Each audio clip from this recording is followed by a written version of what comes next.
আপনাদের দলীয় প্রধানের পেশা কি তাহলে আসলে? শামাপা, এই আওয়ামী লীগ পতনের পর গত এক বছরে আগের তুলনায় বিএনপির আয় বেড়েছে বেশ খানিকটা, মানে কেউ মানে কোনো একটা হিসাবে সেটা দেখা যাচ্ছে 13%। আপনার নিজের এবং দলের আয়, সবারই আয় এই হারে বেড়েছে কিনা, এবং যে প্রশ্নটি ইদানিং আমি সবাইকে, বিশেষ করে বিএনপি সবাইকে করছি, যে দলের নিজস্ব আয় এবং ব্যক্তিগত আয় সেটি আসলে আপনারা কিভাবে ব্যাখ্যা দিবেন? দলের প্রধান যারা আছেন তারা আয়টা কিভাবে করছেন? এই সময় আপনাদের ব্যয় আয় কি অবস্থা, এটি বেড়েছে কিনা? আপনি ফুল টাইম রাজনীতিবিদ কিনা? ও তাহলে আমার থেকে টাকা নিয়ে রাজনীতি করবে, তাই তো? আপনার মেয়ে তো আপনার কাছ থেকে টাকা চাইতে পারে। আমার বাবা, আপনাদের সব মহাসচিব সম্প্রতি বলেছেন যে আগে ঘুষ দিতে হতো 1 লাখ টাকা, এখন দিতে হয় 5 লাখ, কিন্তু দেশ জুড়ে ঘুষ বাণিজ্য, তদবির বাণিজ্য, চাঁদাবাজি, টেন্ডারবাজি এর বেশিরভাগই নিয়ন্ত্রণ করছেন বিএনপি পন্থীরা। কেউ কেউ বলে থাকেন, মানে নিউ ইয়র্কের জ্যাকসন হাইটস থেকে আপনাদের সঙ্গে আছে আমি খালেদ মুহিউদ্দিন। ক্ষমতার পট পরিবর্তনের পরে যে বিষয়টি বা যে শব্দটি সবচেয়ে বেশি আলোচিত হচ্ছে তা হচ্ছে দুর্নীতি। দ্বিতীয় যে বিষয়টি সবচেয়ে বেশি আলোচিত হচ্ছে তার নাম হচ্ছে চাঁদা। এই চাঁদাবাজি এবং দুর্নীতি আগের চেয়ে কমেছে কি বেড়েছে, বা নাকি মাত্রা অন্যদিকে গিয়েছে, নাকি ক্ষমতার ভরকেন্দ্র বেশি বলে চাঁদার পরিমাণও বহুমাত্রিক হয়েছে, তা নিয়ে চলছে নানা ধরনের আলোচনা। এইসব নিয়ে আলোচনা করার জন্য আজ আমাদের সঙ্গে রয়েছেন বিএনপির সাংগঠনিক সম্পাদক শামা ওবায়দ। শামা ওবায়দ, আপনাকে আমাদের অনুষ্ঠানে স্বাগত জানাই। আপনি আপনাদের ব্যস্ততার মধ্যে আমাদের সময় দিয়েছেন, সেজন্য আমাদের শুভেচ্ছা ও কৃতজ্ঞতা জানবেন। আমাদের সাথে আরও থাকছেন রাষ্ট্র সংস্কার আন্দোলনের প্রধান সমন্বয়ক অ্যাডভোকেট হাসনাত কায়ুম। অ্যাডভোকেট হাসনাত কায়ুম, গত কয়েক মাস ধরেই আপনার যুক্তিপূর্ণ আলোচনা আমরা প্রায়ই শুনছি। অনেক ক্ষেত্রেই আপনি বিভিন্ন বিষয়ে যুক্তি দিচ্ছেন। আপনার ক্ষুরধারা আলোচনা আমাদেরও অনেক ঋদ্ধ করবে, সেজন্য আপনাকে আমাদের অনুষ্ঠানে স্বাগত জানাই। শুভেচ্ছা আপনারও সময়ের জন্য। তবে আপনার অনুমতি নিয়ে আমি প্রথম প্রশ্ন নিয়ে একটু শামা ওবায়দের কাছে যেতে চাই। শামাপা, এই আওয়ামী লীগ পতনের পর গত এক বছরে আগের তুলনায় বিএনপির আয় বেড়েছে বেশ খানিকটা, মানে কেউ মানে কোনো একটা হিসাবে সেটা দেখা যাচ্ছে 13%। আপনার নিজের এবং দলের আয়, সবারই আয় এই হারে বেড়েছে কিনা, এবং যে প্রশ্নটি ইদানিং আমি সবাইকে, বিশেষ করে বিএনপি সবাইকে করছি, যে দলের নিজস্ব আয় এবং ব্যক্তিগত আয় সেটি আসলে আপনারা কিভাবে ব্যাখ্যা দিবেন? দলের প্রধান যারা আছেন তারা আয়টা কিভাবে করছেন? এই সময় আপনাদের ব্যয় আয় কি অবস্থা, এটি বেড়েছে কিনা? আপনি ফুল টাইম রাজনীতিবিদ কিনা? ধন্যবাদ আপনাকে এবং আমার সহ আলোচককেও আমি শুভেচ্ছা জানাই। দেখুন, বিএনপি তো অনেক মানে যথেষ্ট পুরনো একটা দল। এখানে অনেক প্রবীণ রাজনীতিবিদরা আছে যাদের ফুল টাইম অকুপেশন পলিটিক্স, মানে অকুপেশন না, ফুল টাইম তারা 24 ঘন্টা রাজনীতি করেন। আবার অনেকে আছেন যে তাদের একটা প্রফেশন আছে, তারা রাজনীতি ও বিএনপির সাথে জড়িত আছেন। আয় ব্যয়ের হিসাব, আমি ব্যক্তিগতভাবে আমার আয়ের কথা যদি বলেন, আমার আয়ের চেয়ে ব্যয় অনেক বেশি। আমার বাবার যেরকম ছিল, হ্যাঁ, তো আমারও আয়ের চেয়ে ব্যয় অনেক বেশি। রাজনীতি অনেক এক্সপেন্সিভ হয়ে গেছে। আপনি যদি নির্বাচনী এলাকা বলেন বা অন্য সব জায়গায়, মানে ইন জেনারেল সবকিছুরই যেরকম দাম বেড়েছে, রাজনীতিরও দাম বেড়েছে। তো আপনার এক নেতাকর্মী আছে, আপনার যদি নির্বাচনী এলাকা থাকে তাদের টেক কেয়ার আছে, বিভিন্ন জনের পাশে যদি থাকতে হয়, আপনার অবশ্যই এটা ব্যয়বহুল একটা ব্যাপার। সেখানে তো এটা একটা পার্সোনাল দিক থেকে আমি বললাম যে যেসব রাজনীতিবিদরা রাজনীতি করেন ফুল টাইম এবং তাদের একটা প্রফেশন থাকাটা জরুরি আমি মনে করি, কারণ একটা আয়ের উৎস তো দরকার। আমি ব্যক্তিগতভাবে আমার একটা আয়ের উৎস আছে, তো আমি হয়তো সেটা করতে পারি, বাট সেটা আমি আমার ব্যক্তিগত ব্যাপার বললাম। দলে তো এটা আয় আছে, আমাদের আয় কিভাবে আছে সেটা তো আমাদের মানে ব্যাংক অ্যাকাউন্ট আছে, সেখানে আয় ব্যয়ের হিসাবটা জমা হয়, রিসেন্টলি জমাও দিয়েছে। এখানে আমাদের সদস্য পদ নবায়ন হয়, আমাদের বিভিন্ন দেশে যে আমাদের ওয়ার্ড পর্যায়ে নেতাকর্মীরা, ইউনিয়ন, উপজেলা, জেলা, ইভেন কেন্দ্রীয় এক্সিকিউটিভ কমিটি যারা আছে, তারাও এই ফান্ডে তাদের, মানে যাদের দলীয় মানে পার্টির যে ইয়েটা দেওয়া হয় তারা কন্ট্রিবিউট করে, সেটা তো তারা করছে, যে অ্যামাউন্টটা তাদের ধার্য করা আছে দল থেকে। এবং ধরেন এই আমার এখানে দুইটা প্রশ্ন আছে। একটা প্রশ্ন হচ্ছে আমরা বিএনপির আয় দেখতে পাচ্ছি 1 কোটি থেকে 5 কোটি বা 6 কোটি, আমি যদি এরকমও ধরি, এটা রাফ হিসাবে আপনারা যে আয়টা দেখাচ্ছেন, কিন্তু আমরা দেখতে পাই কিন্তু বিএনপির মতো বড় দলের একটা বড় সভা, মানে বিভাগীয় সভা হোক, কোনো একটা নগর কেন্দ্রিক একটা সভা হোক, সেই সভাতেও কখনো কখনো এর চেয়ে বেশি টাকা খরচ হয় বলে কেউ কেউ আমাদের বলে থাকেন। আর দ্বিতীয় প্রশ্ন হচ্ছে, আপনি এটা ঠিকই বলেছেন, রাজনীতি এখন একটা ব্যয়বহুল ব্যাপার হয়ে দাঁড়িয়েছে। তার ফলে কি এখন শুধু আপনারা যারা বড় লোক আছেন তারাই শুধু রাজনীতি করবেন, আমরা রাজনীতিতে আসতে পারবো না? না না, অবশ্যই না, আমি নিজেকে বড় লোক বলছি না, আমার একটা আয়ের উৎস আছে। এখন ব্যাপার হচ্ছে কি, শুনেন আমি বলি, এখানে আপনার যে কোনো একটা পাবলিক মিটিং করতে হলে বা যে কোনো একটা সভা করতে হলে অবশ্যই সেখানে টাকার খরচ হয়। সেখানে অনেকে ব্যক্তিগত পর্যায় থেকে কন্ট্রিবিউট করে, যারা অ্যাফোর্ড করতে পারে দলকে কন্ট্রিবিউট করে, যারা দলের অ্যাক্টিভলি দল করে, তার নিজের থেকেই করে। এটা যদি আপনি এটা দলকে ভালোবেসে করে, দলের নেতা হিসেবে করে, দলের কর্মী হিসেবে করে, অনেকেই করে।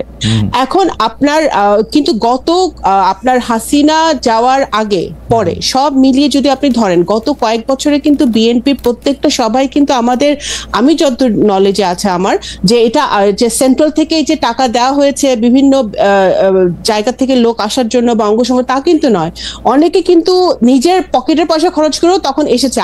আমি জানি সেটা ব্যক্তিগতভাবে, হ্যাঁ, আমার বিভাগে আমি বলতে পারি যারা অনেকে এসছে, কিন্তু সেটা দলকে ভালোবেসে এসছে, একটা আন্দোলন চলছে সেই জন্য এসছে, এবং সেই স্পিরিট নিয়ে কিন্তু অনেকে এসছে। ওকে, এবং নিজের বাগাইটের পয়সা খরচ করেছে। সেটা ঠিক, কিন্তু যখন আপনারা ক্ষমতায় যাওয়ার কাছাকাছি বা ক্ষমতা যাওয়ার দৌড়ে আছেন, তখন কিন্তু একটু ম্যাট্রিক্সটা চেঞ্জ হয়। যারা নিজের থেকে আসে তারা একটা সুদূর প্রসারী চিন্তা ভাবনা নিয়েই আসে। যেমন আমি যদি এখন আমার বন্ধুকে চিন্তা করি যে আসলে এখন বিএনপি সভায় যাইতে চাবে, আপনাকে অনেকগুলি টাকা দিয়েই যাইতে চাবে আপনার পাশে শুধু বসার জন্য, তার একটা স্বার্থ থাকবে। সেই জায়গা থেকে আমি এটা বলতেছি যে মানে আপনারা এটা স্বচ্ছ, ওই রাজনীতি দেখেন, ওই রাজনীতি থেকে তো আমরা বেরোয় আসতে চাই। দল, আমি মনে করি ওই ধরনের পলিটিক্স আসছে তো চান, মানে আমি মনে করি, দেখেন দলে এখন যাদের এই দল যে হার্ডলাইনে গত 1 বছর ধরে আছে হাসিনা পালিয়ে যাওয়ার পরে, যেমন ধরেন যেখানে যেটা র্যান্ডম শুনছে বহিষ্কার করা হচ্ছে, ব্যবস্থা নেওয়া হচ্ছে।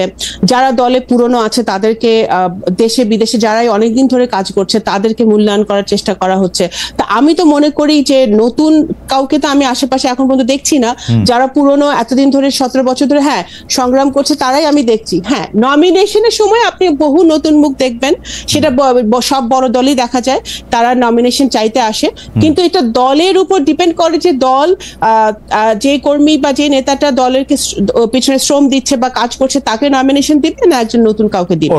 তো সেটা আমার ব্যক্তিগত মতামত হচ্ছে যে দল এখন ইটস অ্যাবাউট টাইম যে এই শিফটটা হোক। শ্যামাপা, এই পর্যায়ে এটা আমার শেষ প্রশ্ন, মানে রাজনীতি তো আর পেশা হইতে পারে না। মানে ধরেন আমি যদি এখন একটা দলের রাজনীতি করি, ওকে আমাকে বেতন দিবে, টাকা দিবে, মানে টাকাটা আমি কই পাবো? ধরেন আমি এখন সাংবাদিকতা করে কিছু টাকা পাই, আমি এখন পলিটিক্স করতে গেলাম, আমি এটা বুঝতে চাইতেছি যে এই পলিটিক্স করতে গেলাম, ধরেন বিএনপি করতে গেলাম, ধরেন হাসান ভাইয়ের দলই করতে গেলাম, ওইটা থেকে আমি টাকা পাবো? মানে এটার হিসাবটা কি?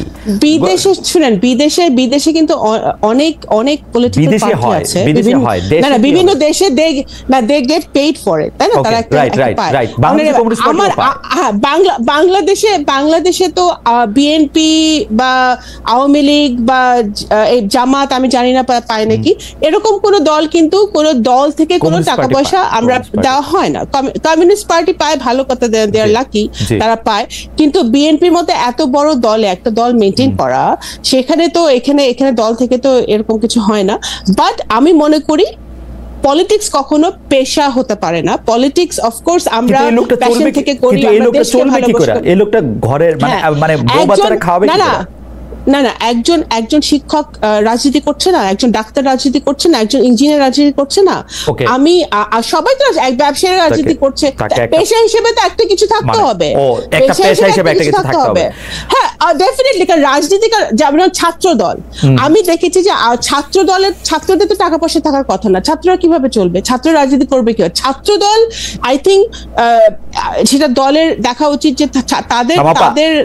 আমি এই জায়গায় আপনার একটু আটকাই এবং এই প্রশ্নটা করি, আপনাদের দলীয় প্রধানের পেশা কি তাহলে আসলে?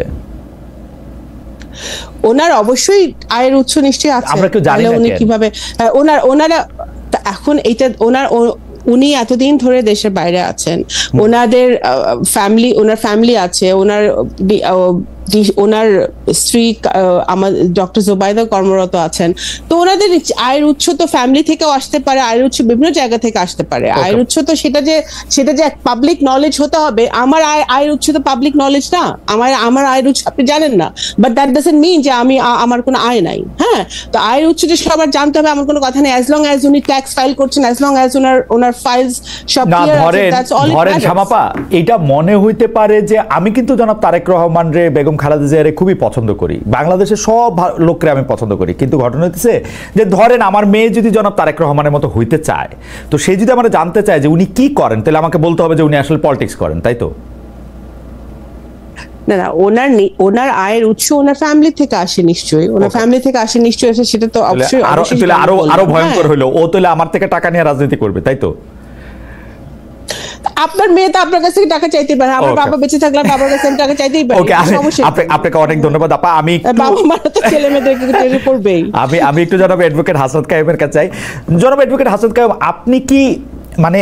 আপনি কি আমাদেরকে একটু বলবেন যে আমার রিডিং হচ্ছে এই সরকার আগেও দুর্বল সরকার ছিল, কিন্তু ক্রমাগতভাবে দুর্বলতর বা দুর্বলতম সরকারে পরিণত হচ্ছে। আমি মোটা দাগে দুইটা ঘটনার দিকে আপনাকে দৃষ্টি আকর্ষণ করতে চাই। গত কয়েকদিন আগে আমি দেখলাম যে মাইলস্টোনের ঘটনা পরে কয়েকটা রাজনৈতিক দলের সাথে উনি বৈঠক করলেন। কেন এই 4টা দল বাঁচলেন, কেন পরে আবার আরো 14টা দল, মানে কারা বড় দল কারা ছোট দল, কিভাবে এটা মাপা হলো এটা আমি বুঝি নাই। এইটা একটা দুর্বলতার লক্ষণ মনে হয়েছে। আবার একটা দুর্বলতার লক্ষণ মনে হয়েছে, ওইখানে অংশগ্রহণকারী একটা রাজনৈতিক দলের নেতা বাইরে এসে বলল যে ইউনূস সাহেব 4-5 দিন পরে ঘোষণা দিবেন যে আসলে ইলেকশন কবে হবে। পরে আবার আমরা এটার কিছুই শুনলাম না। আমরা ইউনূস সাহেব সম্পর্কে এরকম কথা আরও শুনছিলাম, এনসিপি বলছিল যে ইউনূস সাহেব পদত্যাগ করতে চান। তো আরও দুর্বল আমার কাছে মনে হইতেছে, আপনি দেখবেন যে এই সরকারের একজন উপদেষ্টা যেন মাহফুজ আলম, তিনি মানে এই যে এনসিপির বা এনসিপি ঘনিষ্ঠ বা আগে এনসিপি ছিল, এখন বৈষম্য কি জানি আমি জানি না, এত কিছু ওরা এখন চাঁদার কথা বলা হওয়াতে তিনি একটি ফেসবুক স্ট্যাটাস দিয়েছিলেন বাংলাদেশের মধ্যরাতে। সেইখানে তিনি একটা কথা বলছিলেন, সেটা হচ্ছে নতুন একটি দলের মহারথীরা, এবং ইঙ্গিত করেছিলেন তিনি টাকা পয়সা সহ এটি সার্কেল মেনটেন করতেছেন, এটা দুর্নীতির একটা চক্র মেনটেন করতেছেন। পরে তিনি এটা আবার চেঞ্জ করছেন। এখন এরা আসলে কারা, মানে এই এই এই জিনিসগুলি কোথা থেকে হইতেছে? মানে সরকারের কি আপনি মিনিমাম কোনো কন্ট্রোল দেখেন কিনা? আমি অন্য কোনো কিছুর দিকে যাইতে চাই না, আমি শুধু আমার টাকা পয়সার হিসাবটা চাই। এইখানে নিউ ইয়র্কে এখন সবচেয়ে বড় খবর বলা হইতেছে, সরকারের একজন উপদেষ্টা যিনি জাতীয় নিরাপত্তা উপদেষ্টা, তিনি এই দেশে আসছেন, তিনি ওই যে টেরিফটা যাতে একটু কমান ট্রাম্প সাহেব দয়া করে, এই জন্য উনি বোয়িং কিনবেন, অন্য জিনিস অনেক বেশি টাকা দিয়ে কিনবেন, এবং এর কোনো কিছু আমাদেরকে কিছু বলবেন না।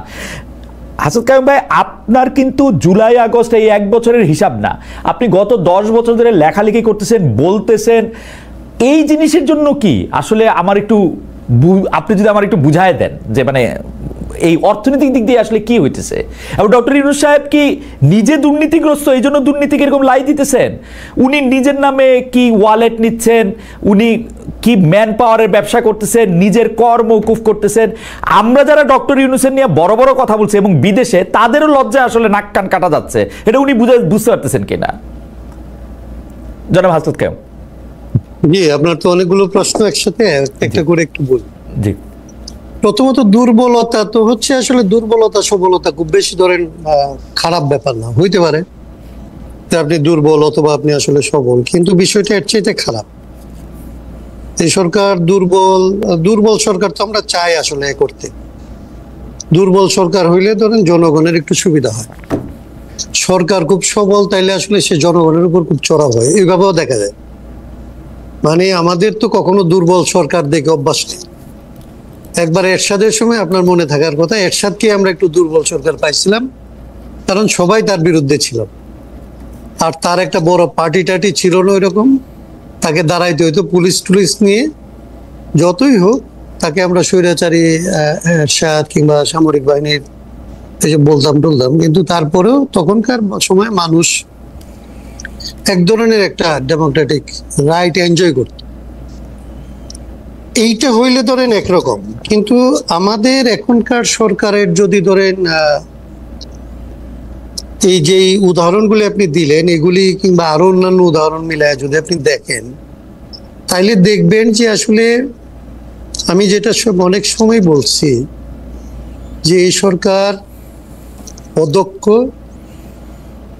এবং তার কোনো ভিশন নাই, কোনো হোমওয়ার্ক নাই, সে কোনো প্রায়োরিটি সেট করে না এখন পর্যন্ত। 1 বছর গেছে, আমি যতবার এই সরকারের সাথে দেখা করছি প্রথম থেকে তাকে আমরা শুধু বলার চেষ্টা করছি যে আপনি প্রায়োরিটিটা সেট করছেন কিনা, কি কি আপনি এই মুহূর্তে করতে পারেন এবং কি কি করতে চান সেটা আপনারা ঠিক করছেন কিনা এবং সেইভাবে অ্যাক্ট করতে পারতেছেন কিনা। এরা সবসময় আমাদের আশ্বস্ত করছে যে ওদের প্রায়োরিটি সেট করা আছে, কিন্তু কার্যক্রম যখন পরিচালিত হয় তখন দেখা যায় যে আসলে কোনো প্রায়োরিটি নাই। প্রায়োরিটি যেটা আপনি বললেন যে এই যে এখন লোন ডিসক্লোজার একটা এগ্রিমেন্ট হলো, সেটা কেন মানে এরকম একটা পরিস্থিতির মধ্যে এই সরকার সে যে গেল, এটা ধরেন এর আগে 53 বছরের সমস্ত সরকারের আমরা সমালোচনা করি, কিন্তু কারো এরকম নন ডিসক্লোজার ট্রিটিতে যাওয়ার মতো ঘটনা ঘটে নাই কারো আমলে। যদিও ধরেন একটা তাজউদ্দিন সাহেবের নামে কিংবা শেখ মুজিবের নামে ভারতের সাথে এরকম একটা গোপন চুক্তির গল্প বলা হয়, যেটার কোনো ধরনের আসলে কোনো ভিত্তি নাই, যেটা এখন যেটার ধরেন ভিত্তিটা আমরা সবাই জানি, এবং একজন এটা ডিসক্লোজ করার জন্য তার বিরুদ্ধে ধরেন সিক্রেসি অ্যাক্টে মামলা পর্যন্ত হয়েছে। তার মানে এটা হচ্ছে পরিষ্কার যে আপনি নন ডিসক্লোজার এগ্রিমেন্টের মধ্যে আপনি ঢুকছেন। টেরিফের ব্যাপারটা তো সারা দুনিয়া জুড়ে আসলে বসে, আরে ট্রাম্পের যে পলিটিক্স, সে পলিটিক্সের মধ্যে আমরা তার পলিটিক্সের একটা শিকার হয়েছি, সেটাকে কিভাবে মোকাবেলা করা যায় তো এটা হয়তো জানা, আমরা এখনই ধরেন এরকম বলতে পারবো না যে এই হইলে হইতে পারবো। কিন্তু আমাদের দেশের ব্যবসায়ীরা খুব ক্যাটাগরিক্যালি অভিযোগ করছে যে তারা এই মানে এই অবস্থাটার মধ্যে আলোচনার মধ্যে যুক্ত হইতে চাইছে প্রতিনিধি হিসাবে, তারা লবিস্ট নিয়োগ করতে চাইছে, কিন্তু তাদেরকে আসলে এন্ট্রান্স দেওয়া হয়নি, তাদেরকে আসলে কোনোভাবেই এই চুক্তি নিয়ে আলাপ আলোচনা করার জায়গায় তাদের কোনো প্রতিনিধিত্ব তারা আসলে পায় নাই। তো সেইটা হচ্ছে ধরেন ভয়াবহ, যে আপনি না দিয়ে পারেন, যদি আমি দেখি যে আপনি দেশের স্বার্থে একটা কাজ করে আসছেন যেখানে আমি আপনাকে সহায়তা করতে চাইছিলাম, আপনার সহায়তার প্রয়োজন হয়নি, বরং আপনি ভালোভাবে শেষ করে আসছেন। কিন্তু আমি যদি দেখি যে আপনি আমাদের একমাত্র একটা ধরেন শিল্প সেক্টর, সেটা একটা বিপজ্জনক জায়গায় পৌঁছে গেছে, যারা এটার আসলে স্টেক, যারা রিয়েলি এখানে সবচেয়ে ক্ষতিগ্রস্ত হবে, তারা যখন এটার মধ্যে অংশ নিতে যাচ্ছে তখন আপনি তাদেরকে আসলে দিচ্ছেন না, কিন্তু পরে যে জিনিসগুলির মধ্যে আপনি তাদেরকে ঢুকাইতে চাইতেছেন, এখন এটা হচ্ছে অনেক পেছন থেকে। এবং এইটাকে যদি কেউ পরবর্তীতে আপনি যেটাকে এটা একদিকে খুব পজিটিভলি বললে আপনি এটাকে দুর্বলতা বলতে পারেন, কিন্তু কেউ যদি খারাপভাবে এটাকে আসলে দেশের বিরুদ্ধে একটা অপকর্ম হিসেবে চিহ্নিত করে, তাহলে সেইটার রিপ্লাই আসলে গভর্নমেন্ট কি দিবে? না, গভর্নমেন্ট হাসান কাবে এইটা খুব ইন্টারেস্টিং, গভর্নমেন্ট তো কোনো কিছু রিপ্লাই দেয় না, গভর্নমেন্ট তো অন্যের আমরা এটাই বলছিলাম, গভর্নমেন্ট হচ্ছে আপনার ঘরে দোষ চাপায়, বিএনপির ঘরে দোষ চাপায়, এবং গভর্নমেন্ট নিজেরা দেখায় যে তারা খুব সাধু সন্ত, অথচ সবগুলি কাজ করে যেগুলি আমরা হাসিনা করলে, বেগম জিয়া করলে আমরা খুবই এটা রিয়েক্ট করতাম। হ্যাঁ, ন্যাচারালি আমরা এটা বলছিলাম, আমরা ধরেন একদম 8 তারিখ ওনারা সরকার করলো, আমরা 11 তারিখে ওনাদের কাছে কতগুলো একটা আমাদের যে হোমওয়ার্কটা ছিল সংস্কারের ব্যাপারে কিংবা এরকম একটা সিচুয়েশন হলে কি হইতে পারে, সেইটা নিয়ে আমরা তাদেরকে আমাদের একটা লিখিত প্রস্তাব দিয়েছিলাম।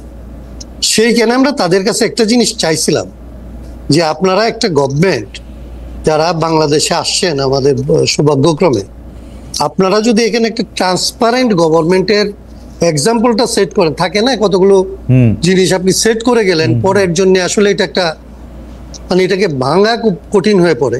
তা আমরা বলছিলাম যে আপনাদের পক্ষে এটা সম্ভব যে আপনারা একটা ট্রান্সপারেন্সি নমুনা বা একটা প্র্যাকটিস এখানে আসলে আমরা কোনো গভর্নমেন্টের বেলায় দেখি নাই, আপনাদের কাছ থেকে এটা আমরা চাই, এটা আপনারা করতে পারেন। ওনারা বললেন, কিন্তু যেটা আপনি বললেন, আপনি যে উত্তরটা দিলেন সেটাই, যে ট্রান্সপারেন্সি তো পরের কথা, ওনারা তো কোনো বিষয় নিয়ে কারোর সাথে কথাই বলে না। এখন পর্যন্ত পলিটিক্যাল পার্টিগুলির সাথে যখন কথা হয়, সে কথাগুলি হচ্ছে তখন হয় যখন কোনো না কোনোভাবে পরিস্থিতিটা আয়ত্তের বাইরে চলে যাচ্ছে বলে মনে হয়।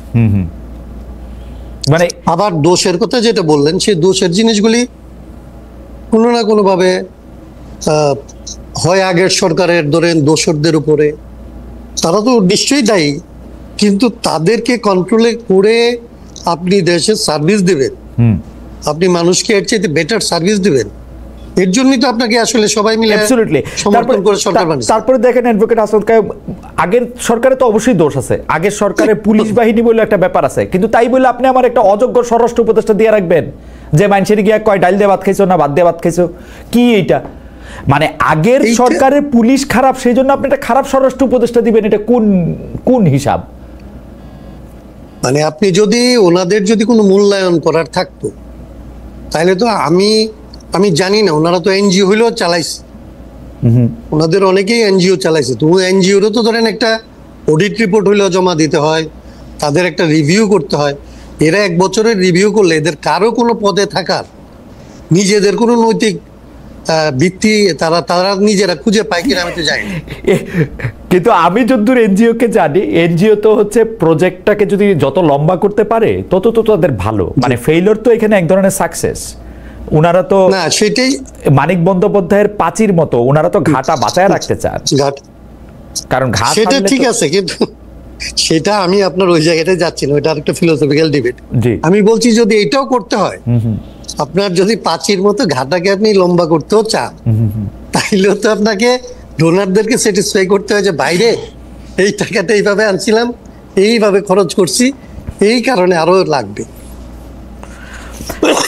অ্যাডভোকেট হাসান কায়েম, সেইটুকু দক্ষতা কি সরকার দেখাইতে পারছে না? সেইটুকু দক্ষতা মানুষকে যে বলবে যে আমি 12 মাস আছি, আমাকে এই কাজগুলি আমি 12 মাসে করছি, এই কাজগুলি আমার আসলে চলতেছে, এইটা শেষ হওয়ার জন্য আমার এতদিন সময় লাগতে পারে, আমাকে এই সময়টুকু আসলে অ্যালাউ করো এবং সবাই মিলে আমাকে আসলে এই কাজটা করতে সহায়তা করো, এইটা বলার তো কোনো, ওনারা তো এটা বলছেন না। এবং ওনাদেরকে 18 মাসের একটা প্রজেক্ট দিছিলাম, মানে আমরা এরকম একটা ধরেন, মানে আমি বললাম না যে 11 তারিখে আমরা ওনাদেরকে 18 মাসের মধ্যে এই সংস্কার, নির্বাচন, সমস্ত কাজটা সম্পন্ন করা যায়, এবং এই লেভেলে না, আমরা বলছিলাম যে এটা ব্যাপক অর্থেই করা যায়। মানে ওনারা তো এখন কেবলমাত্র পলিটিক্যাল পার্টিগুলির সাথে কথা বলতেছে, আমরা তো চাইছিলাম যে এটা পলিটিক্যাল পার্টির সাথে কথা বলবে, নন পার্টি পিপলদের সাথে কথা বলবে, নন পার্টি অর্গানাইজেশনগুলির সাথে কথা বলবে, অন্যান্য স্টেক হোল্ডারদের সাথে কথা বলবে, অন্যান্য জাতিগোষ্ঠীর সাথে কথা বলবে,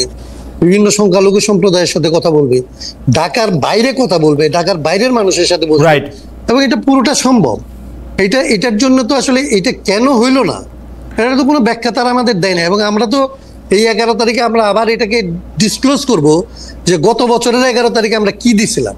ওকে, জনাব শামা ওবায়েদ, আপনাদের মহাসচিব সম্প্রতি বলেছেন যে আগে ঘুষ দিতে হতো 1 লাখ টাকা, এখন দিতে হয় 5 লাখ, কিন্তু দেশ জুড়ে ঘুষ বাণিজ্য, তদবির বাণিজ্য, চাঁদাবাজি, টেন্ডারবাজি এর বেশিরভাগই নিয়ন্ত্রণ করছেন বিএনপি পন্থীরা। কেউ কেউ বলে থাকেন মানে কিছু করছে বিএনপি, কিছু করছে এনসিপি, অল্প কিছু করছে জামাত, আমাদের কাছে মানুষজন এরকম বলে। তাই সুশাসন নিয়ে অন্তর্বর্তীকালের সমালোচনা বিএনপির দিক থেকে, আমি বলতে চাই এটা বিএনপির দিক থেকে কতটা মানানসই। আরও একটা জিনিস আমি এখন ইদানিং খুব দেখতে পাচ্ছি, প্রশাসনে যারা আছেন, পুলিশের, প্রশাসকদের, মানে অ্যাডমিন ক্যাডারের, তাদের অনেকেই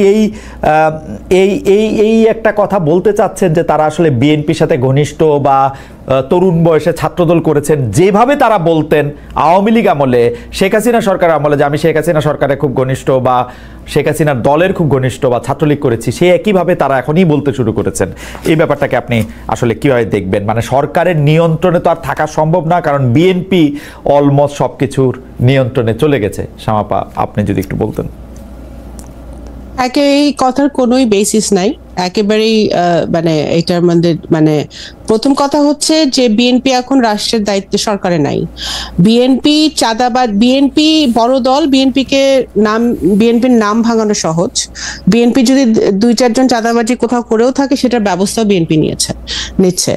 এবং আপনার যেভাবে আপনার এই সরকার, যেই আপনারা এতক্ষণ আলাপ করছিলেন না যে এই সরকার দুর্বল, এই সরকার সবল, তো এই সরকারের দুর্বলতা হচ্ছে যে এই সরকার প্রথমে প্রফেসর ইউনূস এসেছেন ক্ষমতায়, উনি বলেছেন যে উনি ছাত্রদের ডাকে সাড়া দিয়ে এসেছেন বা ছাত্ররা ওনাকে বসিয়েছে। তো এনসিপি যদি আমরা ধরেই নিই, একটা পারসেপশন ক্রিয়েট হয়েছে যে এনসিপি এই সরকারের একটা এক্সটেনশন, আর এনসিপি এবং সমন্বয়ক শব্দটা আবার না কোন দিন আমরা দেখবো যে সমন্বয়ক শব্দটা একটা গালিতে পরিণত হয়েছে বাংলাদেশে, বাংলা শব্দটা। কারণ সমন্বয়ক নামে যে পরিমাণে চাঁদাবাজি হচ্ছে এবং যে পরিমাণে বিভিন্ন জায়গায় টাকা নেওয়া হচ্ছে, এবং আমি ব্যক্তিগতভাবে অনেক ইনসিডেন্ট জানি যেটা আমি এখানে বলতে পারবো না আপনার শোতে, যে আপনার সমন্বয়ক নামে বিভিন্ন জায়গায় ইভেন আওয়ামী লীগের লোকজনের কাছ থেকে চাঁদা নেওয়া হচ্ছে, যারা সবাই তো পালায় নাই, অনেকে তো এখনো আছে দেশে, নেওয়া হচ্ছে। তো এখন কথা হচ্ছে যে বিএনপির নামটা ব্যবহার করা সহজ, এই জন্য মানুষ বিএনপির নামটা ব্যবহার করছে। এবং জামাত করে বা জামাতের ব্যাকগ্রাউন্ড আছে এরকম বহু লোক অ্যাডমিন ক্যাডারে এখন আছে। আপনার এনসিপির যত এবং সমন্বয়করা যত বেশি সচিবালয়ে ঘোরাফেরা করে, তার 0.5% বিএনপি লোকজন যায় না। এখন এটা কারণ হচ্ছে যে সমন্বয়কদের তো ঘোরাফেরা করতে হয়, বিএনপি লোকেরা তো টেলিফোন উঠায় কইলি সমস্যার সমাধান। না আপনি বুঝতে পারছেন আমি কি বলছি। তারা ইটস ইজি ফর দেম, তাদের অ্যাক্সেসটা অনেক বেশি। তারা মনে করে, বরঞ্চ এনসিপি আলারা মনে করে, তারা যেখানে প্রোগ্রাম করতে যায় সেখানে আমি দেখলাম টাঙ্গাইলে না কোথায় যাবে এনসিপি তাদের পদযাত্রা করতে না 1000-এর বেশি পুলিশ ওখানে দিছে।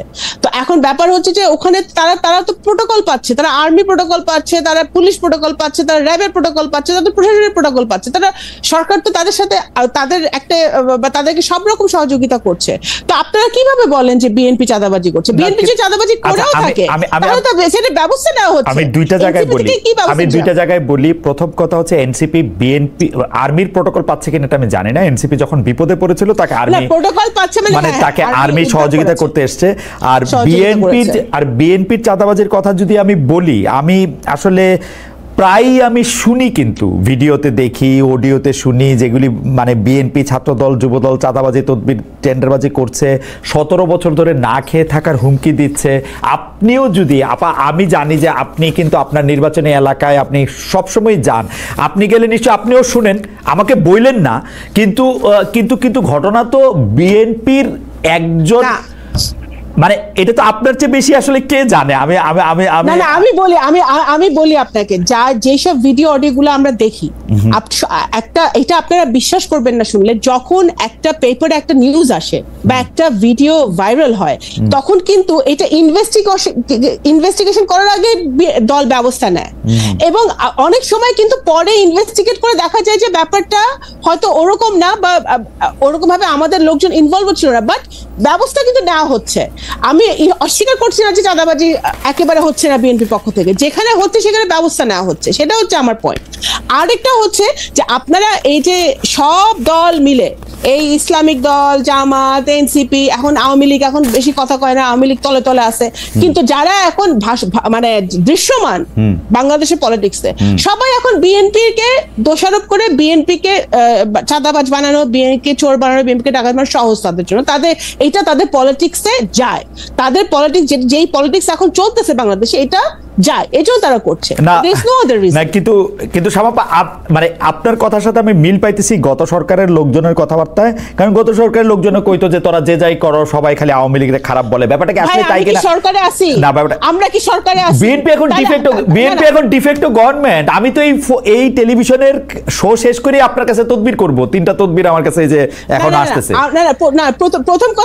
প্রথম কথা হচ্ছে দেখেন, আমাদের প্রশাসন আমাদের না, সরকারও আমাদের না। সরকার বরঞ্চ সরকারের বিরুদ্ধে আমাদের অনেক কমপ্লেন আছে যে সরকার এই যে এখন যে নতুন একটা ট্রেন্ড শুরু হয়েছে যে মব, হ্যাঁ, এই মব অ্যাটাক ঠেকাতে ব্যর্থ হচ্ছে। বিভিন্ন জায়গায় ল এন্ড অর্ডার সিচুয়েশন খুবই খারাপ অবস্থা। আবার পুলিশ যে পরিমাণ স্ট্রেংথ নিয়ে পুলিশের মাঠে থাকা উচিত, সেই পুলিশ একেবারেই মাঠে থাকতে পারছে না বা থাকতে পারছে না। আমি আপনাকে একটু বলি, আপনাদের সরকার মানে আপনারা এখনো সরকারে না, এটা আমি কেমনে বুঝবো? সরকার প্রধান অকারণে লন্ডনে গিয়ে আপনাকে দলের প্রধানের সাথে দেখা করে আসেন, কিছু কারণ ছিল না তারেক সাহেবের সাথে দেখা করা ছাড়া। দেখুন ডক্টর ইউনূস তো সব দলের প্রধানের সাথে দেখা গিয়া এরকম লন্ডনে শুধুমাত্র না, সব এখন বাংলাদেশ উনি তো লন্ডনে ওনার নিজের কাজে গিয়েছিল, রাইট? এখন লন্ডনে কাজে গিয়ে যদি জনাব তারেক রহমানের সাথে যেই দলটি 4 বারের এবং জাতির উদ্দেশ্যে ভাষণে বলছে এপ্রিলে নির্বাচন দিবে, ওই দলের প্রধানের সাথে দেখা করে আইসা বলছে আচ্ছা ফেব্রুয়ারিতেও হইতে পারে, আরেকবার দেখা করলে বলবে ডিসেম্বরে হবে। তো সেটা আমরা তো ডিসেম্বরে সবসময় চেয়ে আসছি। আপনাদের চাওয়াই তো চাওয়া। না আপনাদের চাওয়াই তো চাওয়া। জামাত না এখন আপনি বলেন যে জামাত তো ফেব্রুয়ারিতে চাইছিল, জামাত তো ফেব্রুয়ারিতে প্রথমে চাইছিল, তা এখন ফেব্রুয়ারিতে তো হচ্ছে, এখন এখানে তো জামাতের চাওয়াটা বেশি মিলতেছে না এখানে। আমরা তো ডিসেম্বরের আগে চাইছিলাম, আমরা তো চাইনি আমরা তো ফেব্রুয়ারিতে, আমরা তো চাইছিলাম ডিসেম্বরের মধ্যে ইলেকশন হোক, কারণ সংস্কার কিছুই তো করতে পারতেছে না সরকার, সেটা আপনাদের জন্য করতে পারতেছে না। আপনারা 6 মাস ধরে প্রধানমন্ত্রী 10 বছর থাকবে না 5 বছর, বিএনপি ধৈর্যের সাথে এই সংস্কারগুলা নিয়ে কাজ করতেছে। বিএনপি তো হাসিনার আমল, যখন আমাদেরকে আমরা বাসায় থাকতে পারি না, পালায় বেড়াতেছি, তখন থেকে আমরা সংস্কার নিয়ে কথা বলতেছি। এখন হাসিনা যাওয়ার পরে সবাই পাওয়ারের কাছাকাছি আসছেন, তখন সংস্কার থেকে একটু দূরে চলে যাচ্ছে। সবাই সংস্কার not at all we are the one who wants this reform। আচ্ছা ঠিক আছে, আমরা তো দিনের পর দিন কাজ করে যাচ্ছি রিফর্ম নিয়ে, কিন্তু একটা জায়গায় তো আসতে হবে, আমাদের সবার একটা জায়গায় আসতে হবে, রাইট? আমি আবার আপনার কাছে আসবো। কেন্দ্রীয় কমিটি ছাড়া অন্য সব কমিটি কেন স্থগিত করা হলো? কারণ যিনি অভিযুক্ত তার সাথে তো আসলে কেন্দ্রীয় কমিটির সংস্রবে আমি আসলে দেখতে পেয়েছিলাম, অন্য কমিটিগুলি কি করলো এটা আমি ঠিক বুঝলাম না। যাই হোক, জনাব হাসান কায়েমের কাছে আসি। জনাব হাসান কায়েম, আপনার কাছে আমার প্রশ্ন ছিল শামাপার কাছে যাওয়ার আগে, যে আপনারা কিন্তু আসলে একটা পপুলিস্ট জায়গা থেকে এইটা করেন কি না, যে যারা ধর্মভিত্তিক রাজনৈতিক দল তাদেরকে আপনারা খুব বেশি প্রশ্নের সম্মুখীন করেন না, অনেক সময় বামপন্থী রাজনৈতিক দলকে আপনারা একরকম ছাড় দেন। আপনাদের মূল আক্রমণের জায়গা থাকে হচ্ছে বিএনপি, আগে আওয়ামী লীগ ছিল, এখন মূল আক্রমণের জায়গা হচ্ছে বিএনপি। কারণ আপনি বিএনপির অনেক সমালোচনা করেন, আপনি চাইলে 2-1টা আমি আপনাকে পড়েও শোনাইতে পারি, আপনার লম্বা সাক্ষাৎকার আমি পড়তেছিলাম, আপনি যদি একটু বলতেন। না এটা ঠিক আছে, আপনি যদি এটাকে ধরেন যে আমাদের সম্পর্কে এক ধরনের একটা আপনার অবজারভেশন, প্রথমত আমি বলতে পারি যে এটা অনেকাংশে সঠিক। আমি এটার কারণ বলতে পারি আপনাকে যে কেন আমরা এরকম। ধর্মভিত্তিক দল বলতে এখানকার যেগুলি আসলে ইসলামী দল হিসেবে কাজ করে, তাদের মধ্যে 2টা দলের বাইরে আমাদের আসলে খুব বেশি আমাদের এগুলি নিয়ে খুব বেশি গুরুত্বপূর্ণ ভূমিকা আছে তাদের রাজনীতি, এটা আমরা মনে করি না। একটা হচ্ছে জামাতে ইসলামী, তাকে আমরা যদিও ধর্মভিত্তিক দল এই কারণে সমালোচনা করি, বিষয়টা এরকম। জামাতে ইসলামীকে আমরা সমালোচনা করি তার আসলে গণহত্যার জায়গা থেকে, তার আসলে সবসময় এস্টাবলিশমেন্টের অবস্থান থেকে গণবিরোধী ভূমিকার কারণে, এবং ক্ষেত্র বিশেষে মানে একটা জায়গা থেকে যে আসলে তারা 71-এর গণহত্যার সময় এমনকি এখানে ধর্মকে তারা ব্যবহার করে এখানে ধর্মভিত্তিক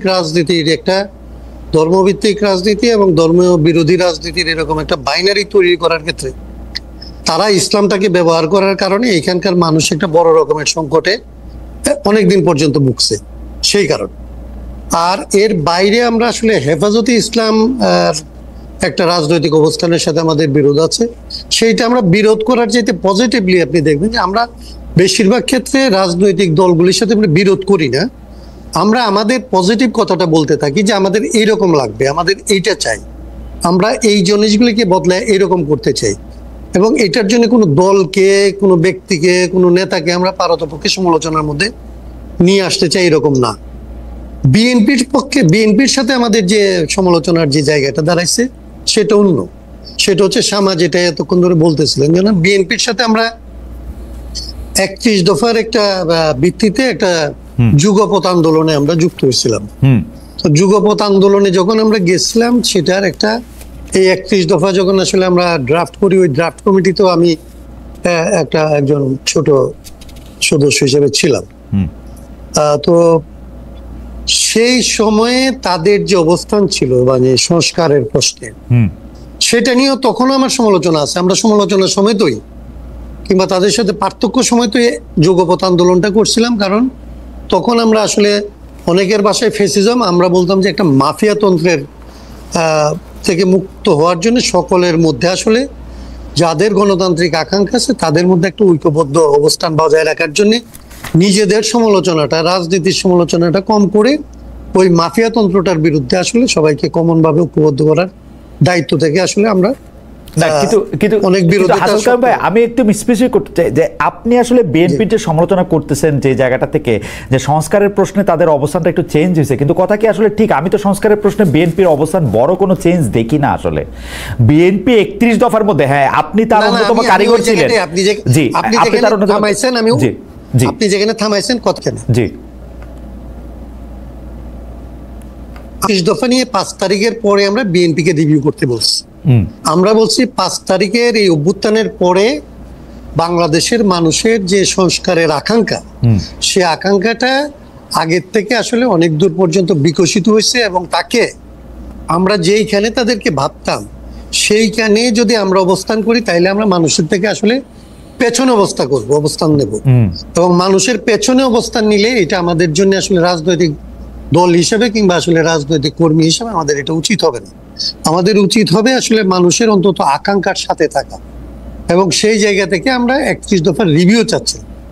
কিন্তু এইটা আসলে একবার জনাব তারেক রহমান সহ একটা মিটিং এ, মানে তখনও পর্যন্ত অনলাইন মিটিং এখনো যেটা হয়, তো উনি একটা মিটিং আমাদের মুলতবি করছিলেন, পরে মুলতবি মিটিংটার কোনোদিন হয় নাই, এবং লোকাল যে বিএনপি আছে তার সাথে আসলে আমরা এই বিষয়গুলি নিয়ে কোনো রকমের মানে যতটা লম্বা বিশ্লেষণ প্রয়োজন সেই রকমের বিশ্লেষণ করার মতো পরিবেশ আমরা পাইনি।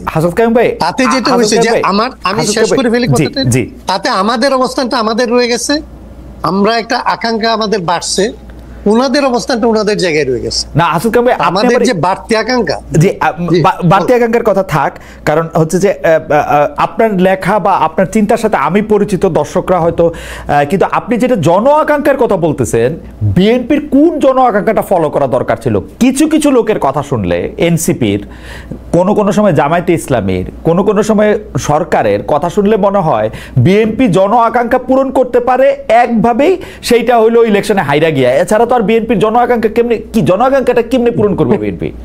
না, আপনার এক একটা কি হয়, মানে আপনি ধরেন হাসিনা বিরোধী একটা লড়াই আমরা করতেছিলাম, তাই না? আমরা 64টা দল ধরেন একটা সময় গিয়ে যুগপৎ করছি। সেই লড়াইয়ের মধ্যে আমরা ধরেন কতগুলো বিষয় তো আমরা সবাই কমনলি অ্যাকসেপ্ট করছি। সেই কমন অ্যাকসেপ্টেন্সের জায়গাটার মধ্যে আসলে সুরটা কি? সুরটা হচ্ছে আমরা একটা ডেমোক্রেটিক সিস্টেমের মধ্যে আসতে চাই, আমাদের একটা ব্যালেন্সড গভর্নমেন্ট সিস্টেমে আসতে চাই, আমাদের যে সমস্ত ছোটখাটো দ্বন্দ্ব এগুলিকে কমায় আসলে জাতিটাকে আসলে জাতীয় স্বার্থে আসলে সবাই মিলে একটা নির্দিষ্ট সময় পর্যন্ত কাজ করতে চাই।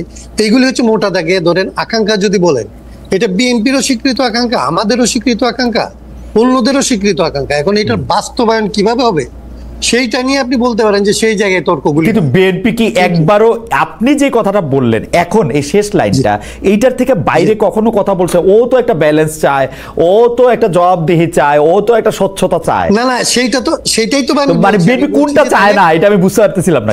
আমরা বলতেছি ধরেন পদ্ধতিগতভাবে, যেমন ধরেন পদ্ধতিগতভাবে আমরা যখন বলি যে এই সরকারের স্বৈরতন্ত্র কেন ছিল, এটা স্বৈরাচার কেন? কারণ সে এমনি স্বৈরাচার ছিল।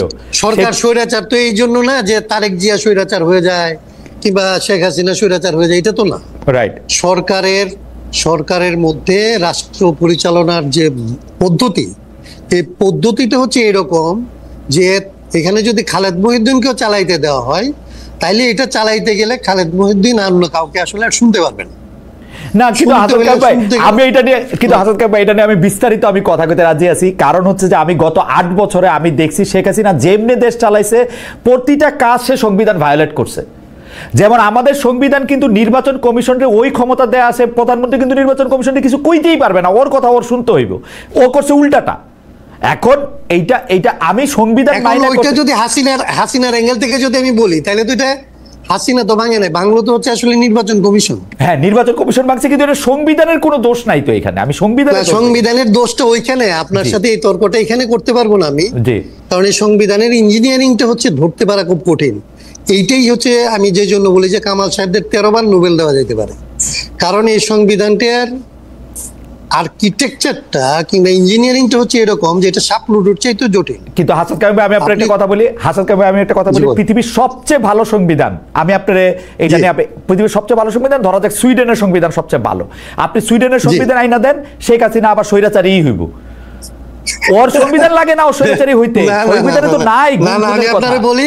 আমি আপনারে বলি যে জেসিন্দ্রার গল্পটা মনে আছে না? হ্যাঁ, জেসিন্দ্রা আসলে করোনার সময় যে খাইতে গেল, তারপরে হোটেল বয় যে তারে বললো যে সিট নাই, চলে যাও। হ্যাঁ হ্যাঁ, আমি এই গল্পটা বক্তৃতা করতে গেলে বলি যে জেসিন্দ্রা যদি আসলে জেসিন্দ্রা না হয়, শেখ হাসিনা যদি ওইখানকার প্রাইম মিনিস্টার হইতো, তাইলে কি ওই বাচ্চাটাকে কিছু করতে পারতো? আসলে কিছুই করতে পারতো। আমার কাছে মনে হয় জেসিন্দ্রার মতোই শেখ হাসিনাকে ওইখানে চলতো। আমার কাছে মনে হয়, এবং জেসিন্দ্রা এখানে জন্মাইলে এখানে রোল করলে সে শেখ হাসিনার রোলটাই।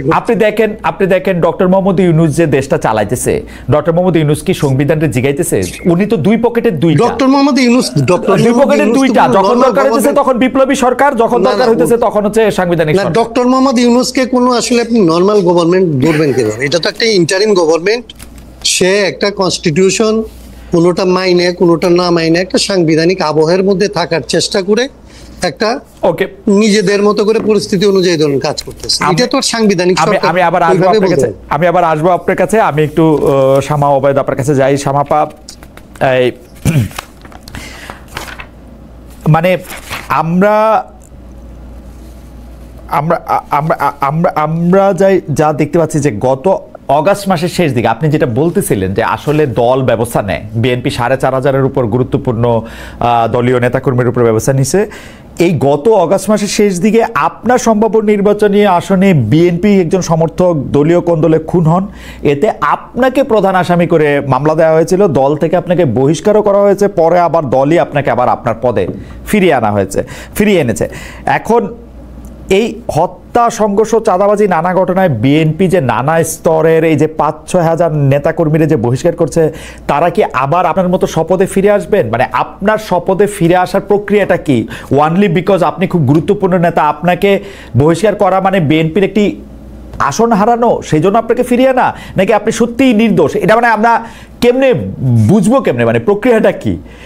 যেহেতু আপনি অনেক বড়, আপনি এখন হাসনাত আব্দুল্লাহ ভাইকে প্রশ্ন করেন হচ্ছে জাতীয়, আর আমাকে প্রশ্ন করেন হাসান কাইম ভাইকে। আচ্ছা ঠিক আছে, আমার ব্যক্তিগত প্রশ্ন, কারণ আপনি নিজেই তো জাতীয়। শামাপা, আপনি নিজেই তো জাতীয়। জি, না উনিও সেজন্য উনিও এক সংসদ কমিশনে আছে, সেটা ঠিক আছে। জি, তো এখন আমি বলি যে আমার ব্যক্তিগতটা আমি এক লাইনে আমি শেষ করি করে এটা উত্তরটা হচ্ছে যে আমার নির্বাচনী এলাকাটার যে ঘটনাটা ঘটেছিল ওটা অত্যন্ত দুঃখজনক। ওখানে এটা রাজনৈতিক কারণে ঘটেছিল, it's nothing to do with চাঁদাবাজি অর এনিথিং এলস। তো এখানে যে কারণে, এবং এটা একজন মানুষ খুন হয়েছিল, এটাও অনেক দুঃখজনক। মামলা হয়েছে, মামলা যখন হয়েছে তখন কিন্তু আপনি একটু আগে বললেন না যে বিএনপি সরকারে আছে বলে মনে হয়, তখন কিন্তু হাসিনা চলে গেছিল, ইউনূস সরকার অলরেডি তখন ওখানে আছে।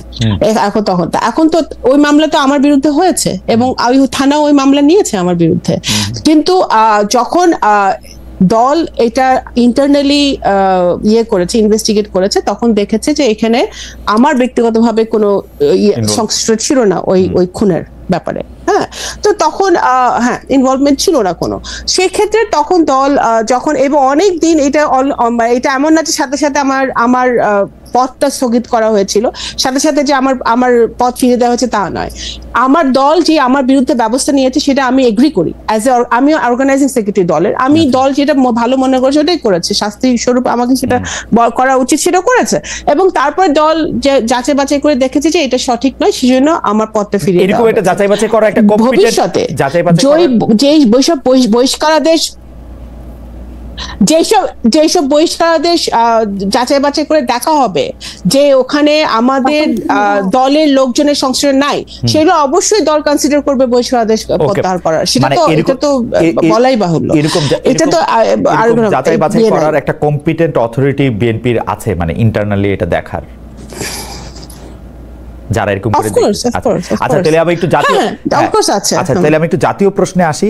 আপনি সম্প্রতি আপনি একটা বক্তব্যে বলেছেন যে বিএনপিকে পরিকল্পিতভাবে সংস্কার বিরোধী বলে প্রচার করা হচ্ছে, পরিকল্পিতভাবে সংস্কার বিরোধী বলা হচ্ছে, কিন্তু আপনারা মানে এটা তো ফ্যাক্ট, আপনারা একজনকেই প্রধানমন্ত্রী, দলীয় প্রধান, সংসদ প্রধান রাখতে চান, প্রধানমন্ত্রীর ক্ষমতা আপনারা কমাতে চান না, আগের মূল বিষয়গুলি বহাল রেখেই খুচরা কিছু সংস্কার আপনারা সম্মত হয়েছেন। আপনারা বলছেন যে ডক্টর ইউনূস নির্বাচন দিতে চান না, কিন্তু আমি এটাকে কিন্তু এইভাবেও প্রশ্ন করতে চাই বা প্রশ্ন করতে পারি, আপনারা সংস্কার নিয়ে এত তালবাহানা এবং এত রিয়াকশন আপনারা দেখালেন, এই কারণেই কিন্তু এত দেরি হলো। মানে আমি এই যে হাসান কায়ুম ভাই ওই রাষ্ট্রীয় ঐকমত্য কমিশনে যান, আমি এটা প্রতিদিন দেখি, সরাসরি দেখি, পরে আবার রেকর্ডিংও দেখি। আমি দেখি যে সবার সঙ্গে সব বিষয়ে আলোচনা করে এসে এটা সালাউদ্দিন সাহেবে আইসে এটা হয় ঠেকা যায়, নাইলে এটার 3টা শিং বাইরে হয়, নাইলে ওইটার একটা কিছু একটা হয়। এবং তারপরে শুনেন ওখানে যারা বসে আছে সংস্কার কমিশনে, যারা প্রত্যেকদিন গিয়ে বসে, তাদের মধ্যে BNP one of the big party, যার তৃণমূল পর্যন্ত আমরা বাস্তবতা জানি, আমরা বাস্তবতা জানি ভাই। আপনি বিনয় করতেছেন কেন? আপনি বলেন বিগেস্ট পার্টি, বাস্তবতা জানি, আপনি বলেন বিগেস্ট পার্টি, তারপরে আলোচনা আসে আমরা বিগেস্ট। না বাস্তবতা তো আমরা জানি, ওই কাগজে কলমে এক কথা আর মাঠে গিয়ে চিত্র কিন্তু আরেক কথা। তো ওখানে আমরা 31 দফায় যখন হাসনাত আব্দুল্লাহ ভাইয়ের কথাই কিন্তু পরিষ্কার হয়েছে যে আমরা 31 দফা যখন হাসনাত কায়ুম ভাইয়ের কথাই কিন্তু এটা উনিই বলেছেন, 31 দফাটা যখন আমরা দিয়েছি তখন কিন্তু আমরা বলেছি যে এটা ওপেন টু ডিসকাশন, এখানে কোনো চেঞ্জ যদি কেউ করতে চায় সেটা কিন্তু সেই সাজেশন গুলো আমরা নিব। তখন কেউ কিন্তু কোনো সাজেশন নতুন কিছু দেয় নাই। 31 দফা নিয়ে আমরা মাঠে ময়দানে গেছি। এই 31 দফার বেশিরভাগ এখানে যদি বাস্তবায়নে তো পার্থক্য থাকবেই ভাই। আমার দল কিভাবে তত্ত্বাবধায়ক সরকার চাইবে আর হাসনাত কায়ুম ভাই দল কিভাবে তত্ত্বাবধায়ক সরকার চাইবে, সেই বাস্তবায়নটা কিভাবে হয়, এটার পার্থক্য থাকতেই পারে। আমাদের 31 দফায় শিক্ষা, স্বাস্থ্য সবকিছু নিয়ে আমাদের দেওয়া আছে। এখন আমি বাস্তবায়ন কিভাবে করব, এটার ইট ডাজন্ট মিন যে আমার সবার সাথে একমত হতে হবে। না, আপনি একমত হয়ে না পা, কিন্তু আপনি ফিলোসফিতে আসেন। প্রধান কথাটাই হচ্ছে সংস্কারের, যাতে কেউ এককভাবে অনেক ক্ষমতাশালী না হয়ে ওঠে, কিন্তু আপনাদের সকল আলোচনা কেন্দ্রীভূত যাতে একটা লোক এককভাবে অনেক ক্ষমতাবানী থাকে। যেমন আপনি মাঠের আলোচনার কথা বলছেন, মাঠের আলোচনায় এটা আপনি কোথা থেকে, আপনি 31 দফা পড়ছেন? আমাদের তো প্রথম 4টা দফার মধ্যেই একটা দফা হচ্ছে যে প্রধানমন্ত্রী রাষ্ট্রপতির ক্ষমতার ভারসাম্য। আমরা কোথায় আমরা বলেছি যে আমরা প্রধানমন্ত্রী যে আপনারা 31 দফা যা কিছু বলছেন, 31 দফা যা কিছু বলছেন তা কিছু যদি আপনারা মানে সংস্কার কমিশন তার থেকে অনেক বেশি বাড়তি কিছু বলতে পারে না, 31 দফাই বলছে। কিন্তু আমি ভাঙ্গা বলি 31 দফা আপনারা কিন্তু সাংঘাতিক ভালো জিনিস আনছেন, কিন্তু আমি ভাঙ্গা আচ্ছা তারপরে আমরা বিচার বিভাগের স্বাধীনতা চাইছি, বিচার বিভাগকে স্ট্রেংথেন করতে হবে। হ্যাঁ, এটা আমরা রাজি, এবং সেটার জন্য যা যা করার দরকার সেটা আমরা রাজি। কিন্তু যখন আপনি বিচার বিভাগের স্বাধীনতার জায়গায় আসেন, কিন্তু যখন এটা ফাংশনাল জায়গায় আসছে, যখন বলা হয়েছে যে প্রধান বিচারপতি কিভাবে নিয়োগ দেওয়া হবে, সেটা নিয়ে আপনারা কথা কইছেন 4 দিন, কথা কইতে চান নাই 50 দিন। মানে এইটা কেন ভাই? শুনেন, এই যে হাসান ভাই এনে সাক্ষী, সালাউদ্দিন ভাই আমাদের স্ট্যান্ডিং কমিটি মেম্বার, সালাউদ্দিন ভাই ওয়াকআউট করছে 1 দিন, আর বামপন্থীরা ওয়াকআউট করছে 5 দিন। তো এখন ওনারাই তো একমত হয় না, ওনারা তো প্রত্যেক লাইনে যদি ওনারাই বাধা দেয় তাহলে কেমনে মিল হবে? বিএনপি তো অনেক ছাড় দিতেছে, বিএনপি অনেক ছাড় দিতে এক জায়গায় আসতে হবে ভাই। আর বাকিটা আপনি পার্লামেন্টের উপর ছেড়ে দেন।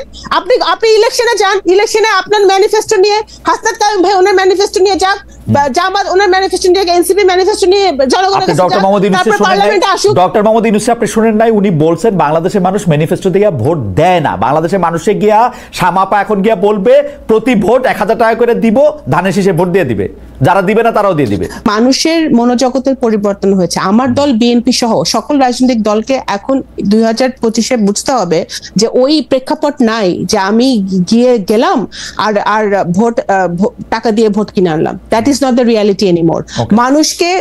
মানুষকে আপনার ডেলিভার করতে হবে, মানুষকে আপনি যা বলছেন তা করতে হবে। আপনার চেহারা দেখে বা আপনার দল শুধু ধানের শীষ বা নৌকা বা দাড়িপাল্লা বা লাঙ্গল এগুলো দেখেই মানুষ ভোট দিবে দিবে, ওই সিনারিও আমি মনে করি বর্তমান ডেমোগ্রাফিক যা বাংলাদেশের সেই ভোটারদের সেই সিনারিও এখন নাই। তো এখন সব দলেরই সচেতন ভাবে কাজ করতে হবে, এবং বিএনপি মিনস ইট। বিএনপি এই জন্যই জানে যে প্রতিবারই কিন্তু আমাদের অ্যাক্টিং চেয়ারম্যান সাহেব বলে আসছে যে আগামী নির্বাচন অনেক কঠিন হবে, এবং সেই বাস্তবতায় কিন্তু উনি বলছেন সবাইকে যে এই 31 দফাটা উই মিন ইট, আমরা বাস্তবায়ন করতে চাই, এবং আমরা চাই না যে ফ্যাসিবাদের মতো।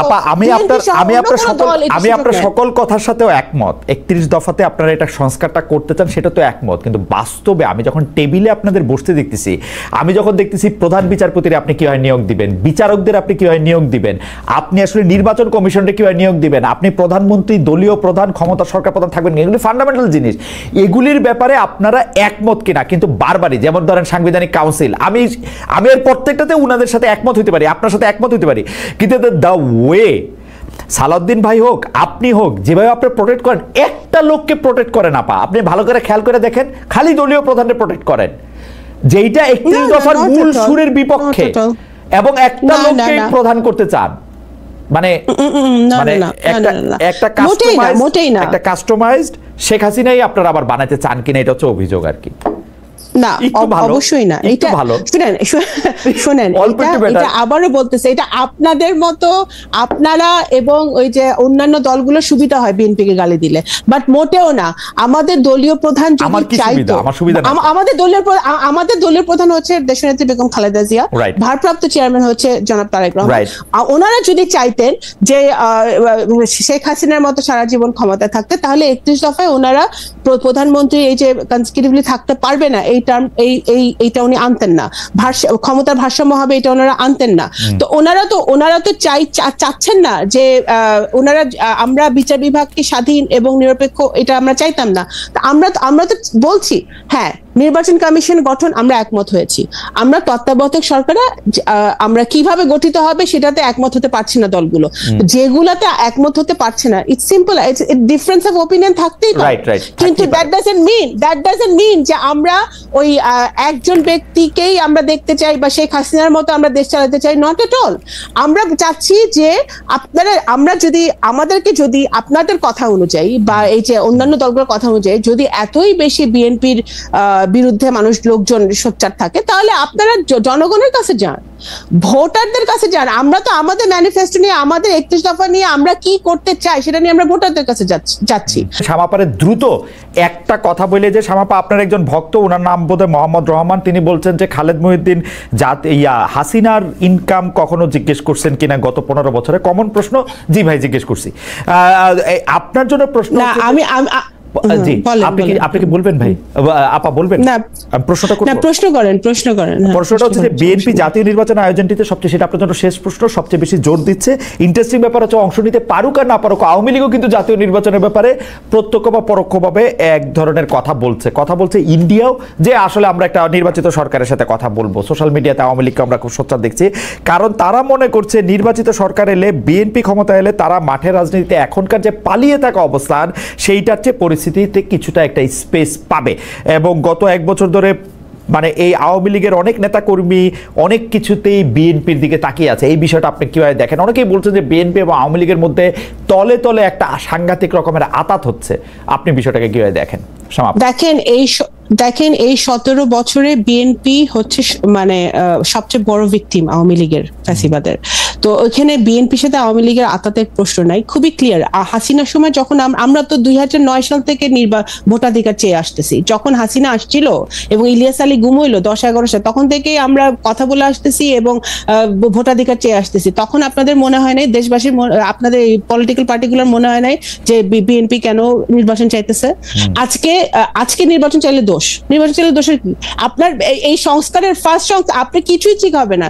এই যে ডোনারদের কথা বলতেছেন, ডোনার আমাদের ডেভেলপমেন্ট পার্টনাররা কেউ ইনভেস্ট করছে না, সবাই বসে আছে ফেন্সে যে কখন একটি গণতান্ত্রিক সরকার আসবে দেশে। এখন আমরা চেয়েছি, আমরা খুব সিম্পল কারণে চাচ্ছি। আওয়ামী লীগ কি বলছে না বলছে ইটস ইমম্যাটেরিয়াল। এবং ইন্ডিয়া তো, কিন্তু আওয়ামী লীগের প্রতি আপনাদের একটু এক্সট্রা ভালোবাসা দেখা যাচ্ছে কিনা? আপনারা আওয়ামী লীগের নিষিদ্ধ চান না, আপনারা আওয়ামী লীগ 17 বছর ধরে আপনাদের আওয়ামী লীগ আমরা যখন জামাতকে নিষিদ্ধ করতে চাইছিল আওয়ামী লীগ, তখনও আমরা এটা অপোজ করছি, কারণ কোন দল নিষিদ্ধ আমরা চাই না। আমরা এনসিপি যখন নতুন দল হয়েছে তখন আমরা এটাকে স্বাগত জানাচ্ছি, কারণ আমরা বহুদলীয় গণতন্ত্রে বিশ্বাস করি, দ্যাট ইজ বিএনপিস মোটো। এখন কিন্তু একটা দলকে ব্যান করে এনসিপি আওয়ামী লীগ ব্যান করার জন্য ওই যে মব ক্রিয়েট করে, আবার কমিটি করার সময় সব জায়গায় আওয়ামী লীগের লোকই, তারা আওয়ামী লীগ ছাড়া কোনো লোক পায় না কমিটি করার জন্য। এখন বিএনপি লোক এনসিপিতে যাবে না, বিএনপি লোক এনসিপিতে যাবে না, কি করবে? আওয়ামী লীগের লোক এখন তলে কার সাথে কার খাতে? তাহলে আওয়ামী লীগের লোক নিয়ে যদি তুমি কমিটি করবা, তাহলে আর শিবির হলো ছাত্রলীগ করবে, পরে উন্মোচিত হবে সে শিবির।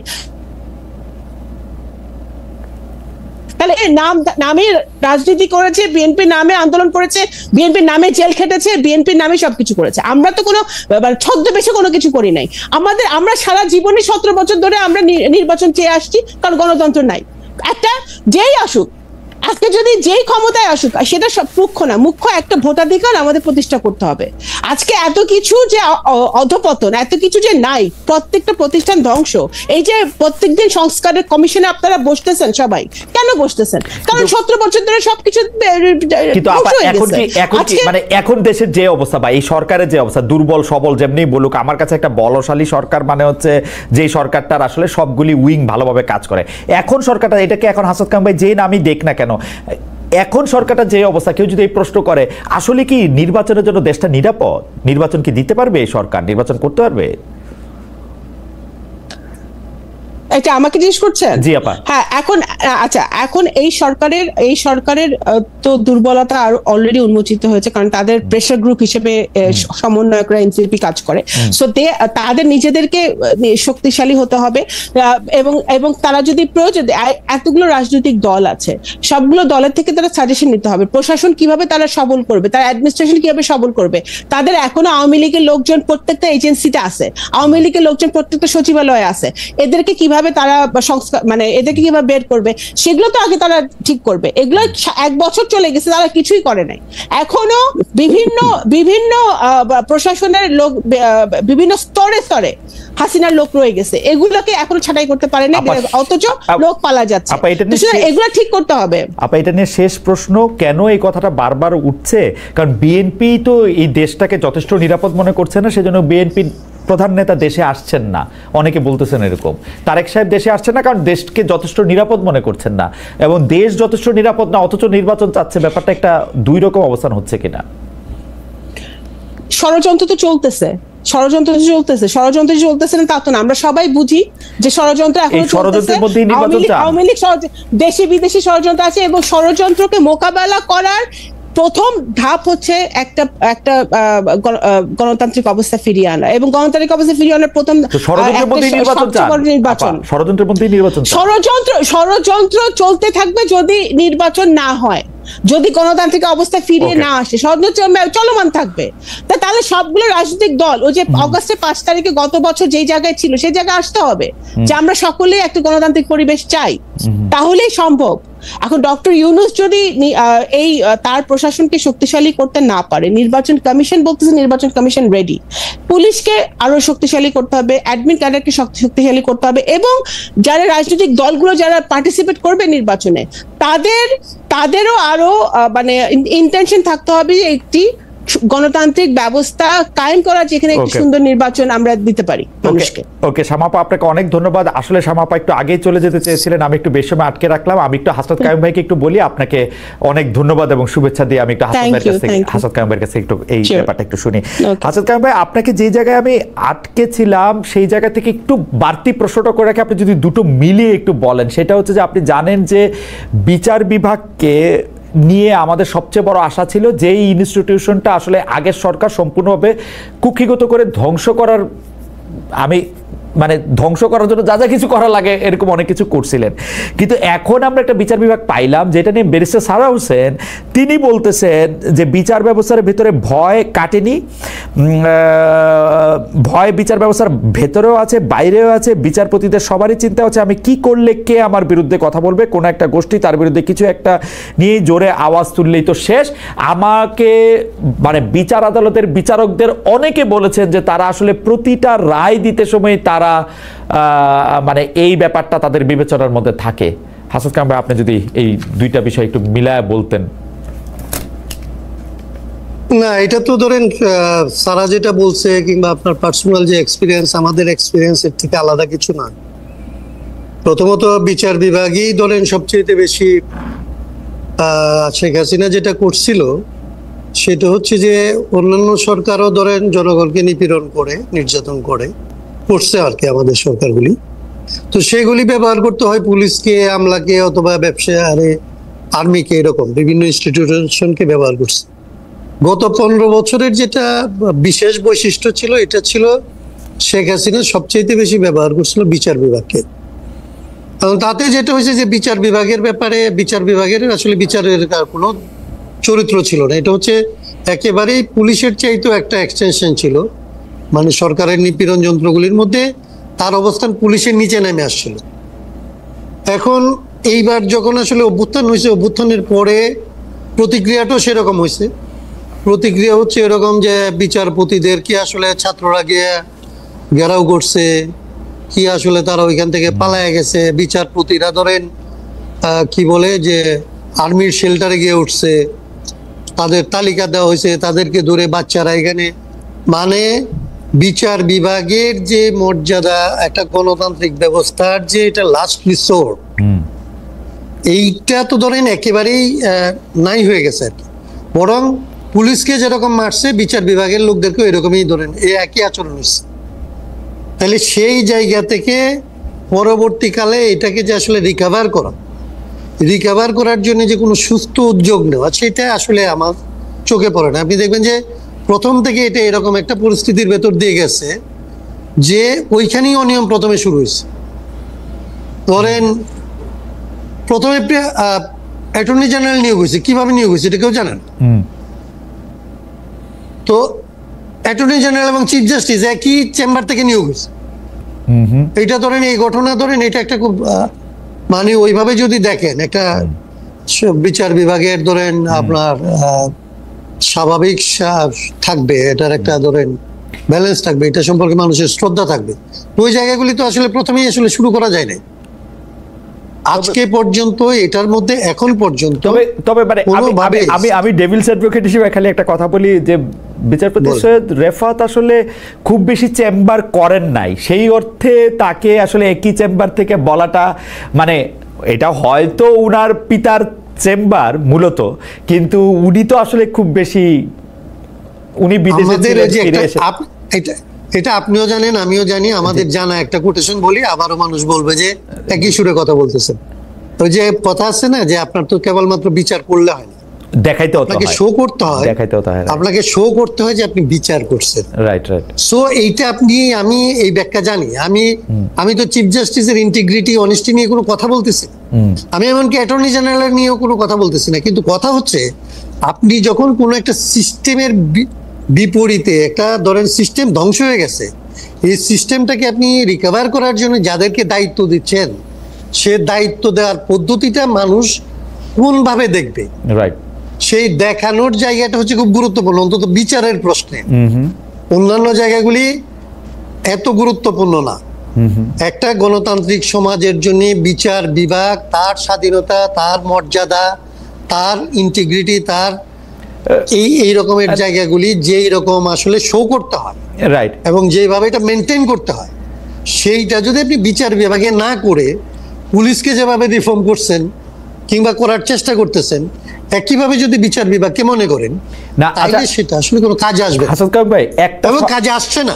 একটা উচ্চ আদালতের বিষয়টা তো আমরা যেহেতু উচ্চ আদালত একদম ঢাকায়, আমাদের পক্ষে যেহেতু আপনি ইচ্ছা করলেই সেই কোর্টে বেঞ্চে গিয়ে আপনি বসতে পারেন বা আপনার মতামত দিতে পারেন, আমি বিচার আদালতগুলির কথা যদি জানতে চাই, আসাদ কালাম ভাই, বিচার আদালত কি মোরলেস আনিসুল হক ভাই যেমনি চালাইতেন আসিফ নজরুল স্যারও সেমনি চালাইতেছেন?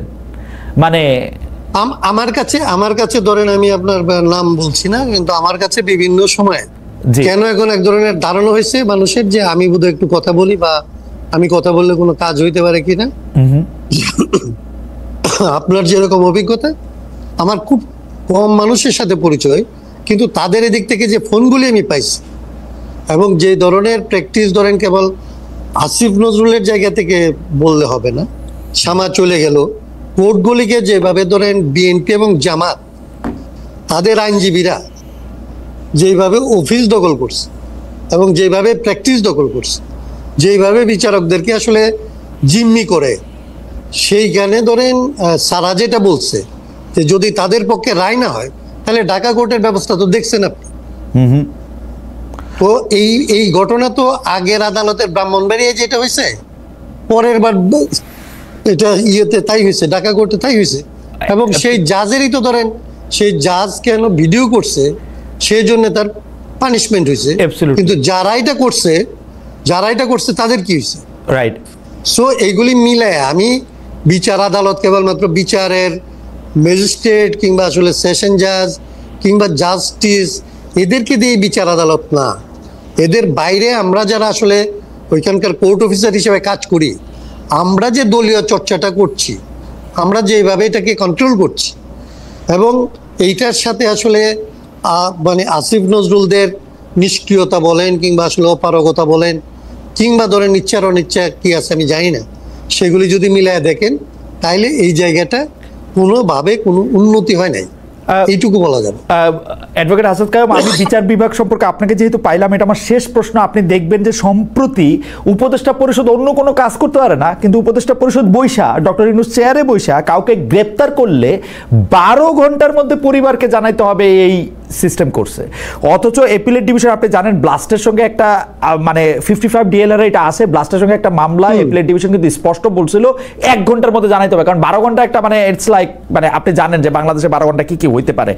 এখন এপিলেট ডিভিশনের যে রায়ের উপর 2016 সালের যে রায়ের উপর ভিত্তি করে উপদেষ্টা পরিষদ এই সিদ্ধান্ত নিল, সেই রায়টা দিছিল হচ্ছে আপনি জানেন বিচারপতি এসকে সিনহা, সৈয়দ মাহমুদ হোসেন উনিও প্রধান বিচারপতি হয়েছিলেন, বিচারপতি হাসান সিদ্দিকী উনিও প্রধান বিচারপতি ছিলেন, মির্জা হোসেন হায়দার উনিও প্রধান বিচারপতি ছিলেন। ইনারা যে রায়টা দিচ্ছেন স্পষ্টত এটা শেখ হাসিনা সরকারের খুশি করার জন্য, আমি যদি ওনাদের প্রতি শ্রদ্ধা রেখেও বলি যে এটার 1 ঘন্টার জায়গায় এটা উনি 12 ঘন্টা পড়ছেন। এখন এই উপদেষ্টা পরিষদের কি এমন দরকার লাগলো যে কাউরে আপনি আনলফুলি, মানে আনলফুলি না, পুলিশ এসে কাউরে গ্রেফতার করে নিলে আপনি পরিবারে জানাবেন হচ্ছে 12 ঘন্টা পরে? মানে এটা কেন জরুরি হয়েছে হাসান ভাই? এবং এইটা আপনারা এটা নিয়ে নিশ্চয়ই বলতেছেন বা আপনি লক্ষ্য করতেছেন, এটা কি বলবেন এটা বলেন তো, এটা সরকারের এটা নিয়ে কই যায়? আমাদের ধরেন এই যে সারা ওই ডিএলআর নিয়ে আমার সামনে কপি করে, এই যে শাহবাগে আমি একবার কোন আসামিকে ছাড়াই আনার জন্য গেছিলাম, ও ছিল আমার সাথে, ওই রায়ের কপি করে ওদের কাছে মানে কপি দিয়ে আসছে যে পুলিশদের ব্যাপারে অ্যাপেলেট ডিভিশনের ডিসিশনগুলি কি। কিন্তু এটা কখনোই বাংলাদেশে দুইটা জিনিস হয়, মানে পুলিশ এটাকে কোনোদিনই আমলে নেয় নাই, কোনোদিন ওই অ্যাপিলেট ডিভিশনের জাজমেন্ট এখানে প্র্যাকটিসের মধ্যে আসে নাই, এটা একটা।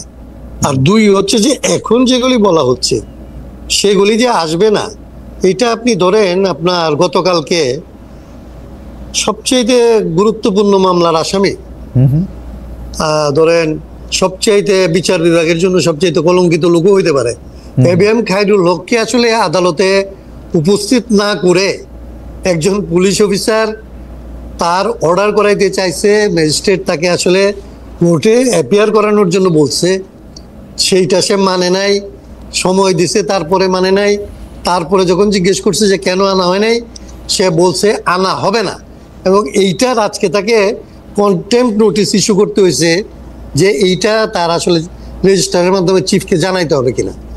এখনকার পুলিশ, যে পুলিশকে আপনি বলতেছেন সবচেয়ে দুর্বল, যে পুলিশকে আপনি বলতেছেন যে যাকে দিয়ে আইন শৃঙ্খলার কোনো কিছুই রক্ষা করা যায় নাই, সেই পুলিশের ভূমিকা হচ্ছে এইরকম। তো তাকে আসলে 12 ঘন্টা, তো এটা একটা হাস্যকর ব্যাপার, এটার কোনো ধরনের কোনো খবর রাখে না, নাকি প্রিন্টের আসলে মানে নিউজের ভুল আমি জানি না, মানে- এগুলি হইতে পারে যে কোন রকমের ধরেন 1 ঘন্টা 12 ঘন্টা হয়ে গেছে বা কি হয়েছে আমি আচ্ছা, জানি না। হাসান কামাল ভাই- কিন্তু এরকম অজস্র ঘটনা ঘটতেছে। হাসান কামাল ভাই, জাস্টিস হামিদুল হক যে একটা ল্যান্ডমার্ক জাজমেন্ট দিছিলেন যে কাউরে কোনোভাবে গ্রেফতার করতে হলে কারো বাসায় গেলে কি কি করতে হবে, এগুলি কি মানে? হ্যাঁ। এগুলি কি মানে? মানে না, একটাও মানে না, মানে হাসিনা, একটাও মানে না। শেখ হাসিনা সরকার না মানলো, শেখ হাসিনা সরকার তো কিছুই মানতো না, তাহলে এই এখনকার সরকার কি মানতেছে কাউরে গ্রেফতার করার সময়? এই যে বললাম, তাইলে ধরেন এবিএম খায়রুল হকের মামলা, যেটার উপরে ধরেন সবার চোখ করে আছে, তো যত বিয়েই হোক, হ্যাঁ হ্যাঁ হ্যাঁ, আপনি সাবেক চিফ চিফ জাস্টিস, সাবেক চিফ জাস্টিস, জি, সাবেক চিফ জাস্টিসকে আপনি আসলে মামলার আসামি করছেন, তার সাথে আসলে পুলিশ কি ডিল করতেছে, সেইটা যদি এরকম হয়, তাহলে আপনি অন্যদের বেলায় কি হচ্ছে এটা আপনি তাহলে বুঝতে পারেন না। তাহলে আপনি- কোর্টে আপনি প্রতিদিন ফুটেজ দেখেন যে কোর্টে আসামি নিয়ে যাইতেছে, সেই আসামিকে পুলিশের সামনে আক্রমণ করা হচ্ছে, মারা হচ্ছে, হেনস্থা করা হচ্ছে, পুলিশ সেখানে গেলে দেখতেছে। তাহলে ভাই আপনি সংবিধান সংস্কার করে করবেনটা কি, বা মানে মানে কোথায় গেলে আপনি মানে এটা কি হবে? মানে আপনার সংবিধান সংস্কার করার ব্যাপার যদি বলেন, তাইলে আসলে কোথাও না কোথাও থেকে শুরু করতে আমি হবে। যেটা বলি যে শুরু করতে- কোথাও না কোথাও থেকে তো আপনি শুরু করবেন। রাইট। তো শুরু যদি করেন, আপনার দেশের আইনেই যদি অন্যায্য থাকে, আপনি সেখানে কিভাবে একটা ন্যায্য ব্যবস্থা চালু করার জন্য কথা বলবেন, আপনি কোন জায়গা থেকে শুরু করবেন? সেই জন্য আমি সংবিধানের কথা বলি। এই সংবিধানটা আপনি যদি একটা জায়গায় ঠিক করেন, তারপরে এটাকে ধরে আমি বলতে পারি, এই যে দেখো তুমি মানতেছো না, এই যে দেখো তুমি এটা করতেছো না, এই জন্য তোমার বিরুদ্ধে এই করবো। এই আলাপগুলি একটা হচ্ছে আইনের অঙ্গনে, আরেকটা হচ্ছে পিপলের মধ্যে, দুই জায়গার মধ্যে যদি আমরা নিতে না পারি, আমরা তো পলিটিক্যাল সংস্কারের কথাটা বলতেই পারলাম না। রাইট।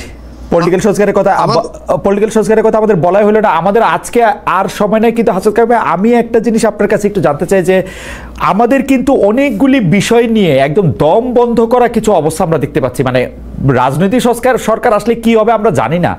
এই সরকারের সময় আমরা যে প্রেসিডেন্স দেখতে পাচ্ছি এবং যে প্রেসিডেন্সগুলি আসলে পরে রাজনৈতিক সরকারগুলি ব্যবহার করবে, খুব এইটা কি ডক্টর ইউনূস সাহেবরে কোনোভাবে বোঝানো যায়, বা আমাদের আইন উপদেষ্টারে বা আমাদের যারা বড় বড় মানবাধিকার কর্মী আছেন তাদেরকে গিয়ে কি আপনারা একটু বলবেন? আমাদের কথা তো ওনারা শোনেন না, আপনারা গিয়ে কি একটু বলবেন? আমার কথাও শুনেন না, আমার কথাও শুনেন। কারণ হচ্ছে যে এই প্রেসিডেন্সগুলি কিন্তু ব্যবহার করা হবে। হাসান কামাল ভাই, আপনাদের কাজ কিন্তু 100 গুণ বাইরে গেল। আমি তো ওইটাই বলছিলাম যে আসলে প্রথম থেকেই বলছিলাম যে আপনারা যদি একটা ভালো উদাহরণ তৈরি করেন, পরবর্তীতে যারাই আসবে তাদেরকে আমরা ধরতে পারবো যে তোমার এইভাবে চলতে হবে।